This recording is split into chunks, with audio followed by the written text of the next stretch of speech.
Ever since Beerus went back to sleep, events of historic proportions have started happening, not just in Universe 7, but also in Universe 6. For the past 8 hours, Broly destroyed every single bone in Goku's body, absolutely smothered him, and so Goku just couldn't physically go on anymore. His lifeless body is then seen lying on the ground while Broly takes off somewhere else. Goku was using Ultra Instinct together with Super Saiyan 4, but what he was up against was Broly's newfound primal transformation, the Super Saiyan 4 Model Primal, or in the context of my story, just Primal Broly.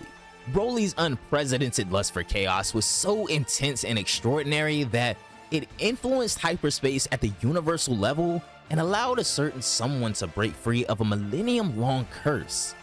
As for whether this was coincidence or something that was destined to happen, no one knows for sure, but for better or worse, things are about to change because he is finally free. We're talking about the man whose existence was erased from the annals of history, the personification of desire, the legend, Zykor. Now, if you guys want full context on what's been happening in this What If, I'll make sure to have part 1 linked up at the top of the screen and down below in the comment section. If you somehow aren't tapped in yet, be sure to click that like button down below. The goal for this video is going to be 3,000 once again. And also don't forget to become a subscriber to the channel so you never miss content like this when it goes live. And if you ever want to go above and beyond with your support through the channel, you can always consider becoming a member as well by clicking the join button down below. As for what happens next, well, let's hop right in. So Broly could instinctively sense Zykor's presence. I mean, they were both pretty much cut from the same cloth after all. Just legendary Saiyans who awakened their primal power and gained dominion over the forbidden primal instinct. But unlike Zykor, who seemed almost sadistically calm, Broly was just unstable. He was driven or maybe even consumed by that chaos within him. He gravitated in the direction of Zykor, but his conscience can't see a path to the next universe. He just doesn't know. Zykor was feeling the same gravitational pull towards Broly. I see, so this is how it is. It was Universe 7 again, he laughs hysterically. The man then proceeded to kill that old wizard who had nerfed the Saiyan race. Blink and the wizard was already dead. Zykor then faces in the direction of planet Sadala. Alright, well, let's see how my precious people are holding up, he states, and then he takes off towards planet Sadala. Hit and Vegeta were still in the middle of that battle, but of course, the emergence of Zykor was felt by them as well, and their fight came to a screeching halt. And once Hit realized that his client had been killed, the contract is terminated. He now has no reason to continue fighting Vegeta and starts walking away. Hey, what was that? Vegeta asked, referring to the odd presence that they felt earlier. Honestly, I have no idea, but if you'll excuse me, I have another job lined up, Hit replies. Hey Hit, let's continue this someday. As far as I'm concerned, you're the perfect sparring partner, Vegeta states. Hit would just smirk and disappear from sight. Kaba rushes over to Vegeta and comments how Hit had gotten insanely strong since his loss to Jiren. They couldn't even see most of the battle, just what the heck happened here? Though the Saiyan with the greatest glimmer in his eyes yet was of course Prince Sadala. It's like watching Vegeta's fight invoked a new kind of fire within him. It lit his heart ablaze. Vegeta saw the young man's eyes radiating from amidst the crowd as he glared back and just let out a smile. Meanwhile, on that nameless planet, or should I say the 4-star Super Dragon Ball, Goku continues to look in the distance through the corner of his eyes. He's in so much pain that his mind has somehow isolated his ability to feel pain. Broly was simply too strong and too unpredictable, and above all else, he was too ruthless. In a few more hours, Goku would run out of the last of his life fumes and kiss the world goodbye yet again. His mind can't think straight, but even so, in his soul, he can still feel Broly's energy, and his heart knows that Broly shouldn't be left unchecked. For what it's worth, Broly was in his care, and now it seemed that the beast is heading towards a more familiar planet. He vaguely wonders if maybe Gohan will be able to pull through, or somehow Vegeta returns in time, maybe even Beerus wakes up, or Whis intervenes, or by the grace of God, maybe Broly will just come to his senses. Goku's mind was in a vegetative state, but it was going at 1,000,000 miles a minute. He was forsaking himself without even realizing it. Every single moment that went by, the last of his life force grows even weaker. However, while his feeble and wobbling mind may not be seeing hope in anything right now, Goku keeps looking through the corner of his eyes. If you were there, you'd think that this man was already dead, but on a closer look, you realize that his eyes are still very much alive. Then around 2 hours later, Gohan would sense an outrageous source of power that stops him in his tracks. Trunks, Goten, Piccolo, and even the others can feel it too, but Gohan was sensing something different. Soon enough, they all would meet up at the lookout. "Is this what I think it is, Gohan?" Piccolo asks. "Yeah, it's Broly, isn't it?" Trunks interrupts. But Gohan continues to look in the endlessly vast sky. He hasn't said a word yet. Subsequently, at Planet Sadala, the Saiyans are having sort of a banquet. Right now, there was not even a single Saiyan on this planet who didn't see Vegeta with the utmost respect. Maybe if it was Planet Vegeta and someone similar were to appear, they would have been too brazen, but these Saiyans were institutionalized. Now, you must be wondering why Zycor hasn't appeared even after 2 whole hours. Well, that's because he was stopped by someone, and it was Vados. "Come on now, move. I have no interest in becoming a destroyer, lady," Zycor asserts. "You know full well that that's not what I'm here for. Just what are you planning on doing next?" Vados asks. "Well, I was about to pay my Saiyan brethren a visit, but now you've soiled the mood. So should I kill you first?" Zycor replies, and he was dead serious. Vados is already behind him though, and she manages to get a clean hit as well, but by the time her attack connected, Zycor had already dodged, so what she hit was nothing more than an after image. Zycor laughs. "Well, I knew it. Primal Instinct and Ultra Instinct don't really go well together." Conveniently, this is when Champa shows up. He had followed Zycor's energy and basically flew all the way over here the moment he woke up from a quick nap. For some reason, seeing Champa show up startles Vados, but not as much as it startled Champa. To understand more about why Champa and Zycor were never supposed to meet here today, we'll have to go back in time about 1,000 years, right after Zycor became the worst offender in Universe 6's history. Champa and Vados were left with no other choice but to personally kill him themselves. However, somehow Champa lost. This wasn't supposed to happen. The battle lasted for weeks and Zycor was almost dead by the end of it.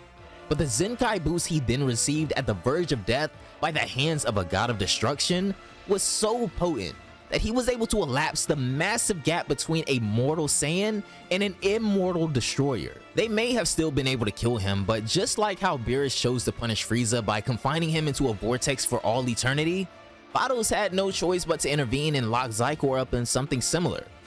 As for Champa, the next time he woke up, he had no recollection of Zycor at all. Nothing. And the same goes for all the other inhabitants of Universe 6 as well, even the Saiyans. It's like any and all records of Zycor's existence had just been snapped away. See, part of the reason why that old wizard messed up and asked Hit to go after Vegeta instead is because it couldn't have foreseen the revival of someone who presumably didn't exist. Only the angels knew of this, but now, thanks to Broly, Zycor has been privileged with the gift of existence yet again. "Yo, if it isn't my dear friend Champa, how you been, buddy?" Zycor sincerely asks. Champa doesn't reply to him. Instead, he asks Vados, "What do you think we should do about him?"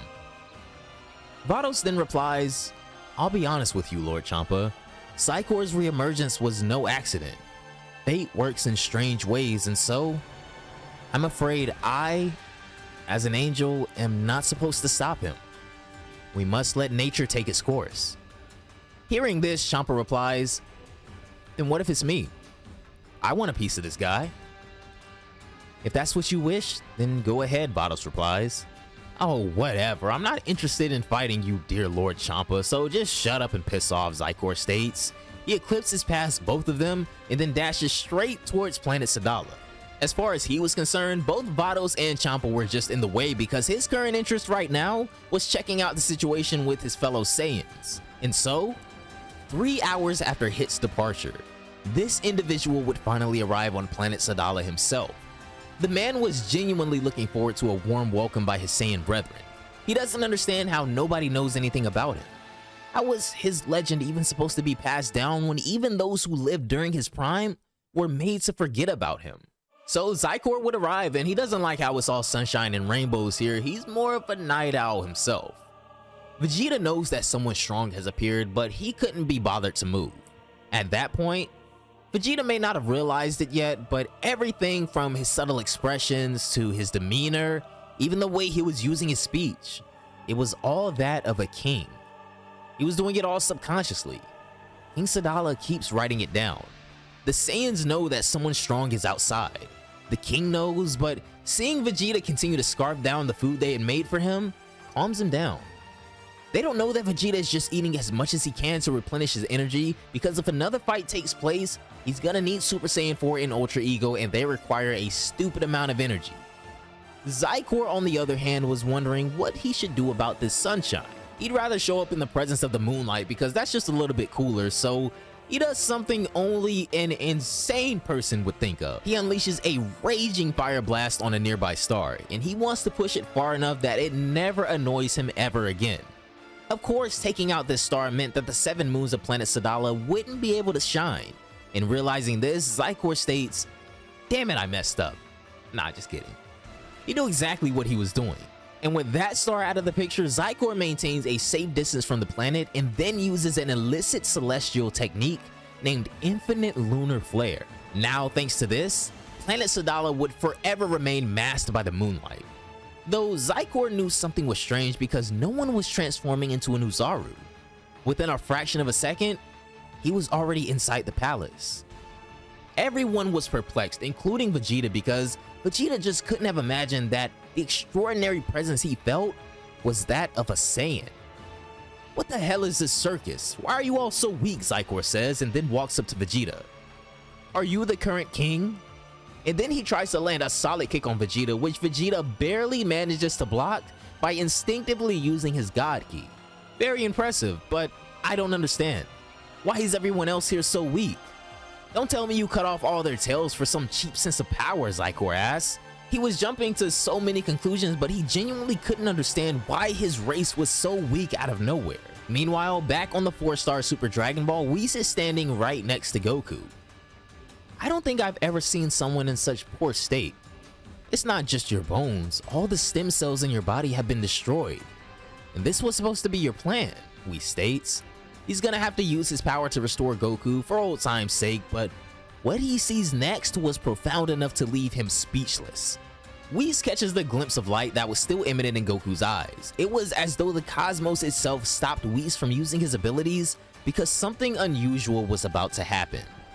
Back during the battle with Broly, there was a point when Broly tried to punch a hole through the planet, but it didn't work because it's actually a Super Dragon Ball, remember? However, he did create a crater that allowed for light to seep out, and it finally clicked. Despite not being fully conscious, despite running out of life in real time, something inside of Goku was still waiting. It was waiting for this moment. The orbital motion of the moon finally clicks with the face of the Super Dragon Ball that was now exposed. A glistening moonlight engulfs the scene.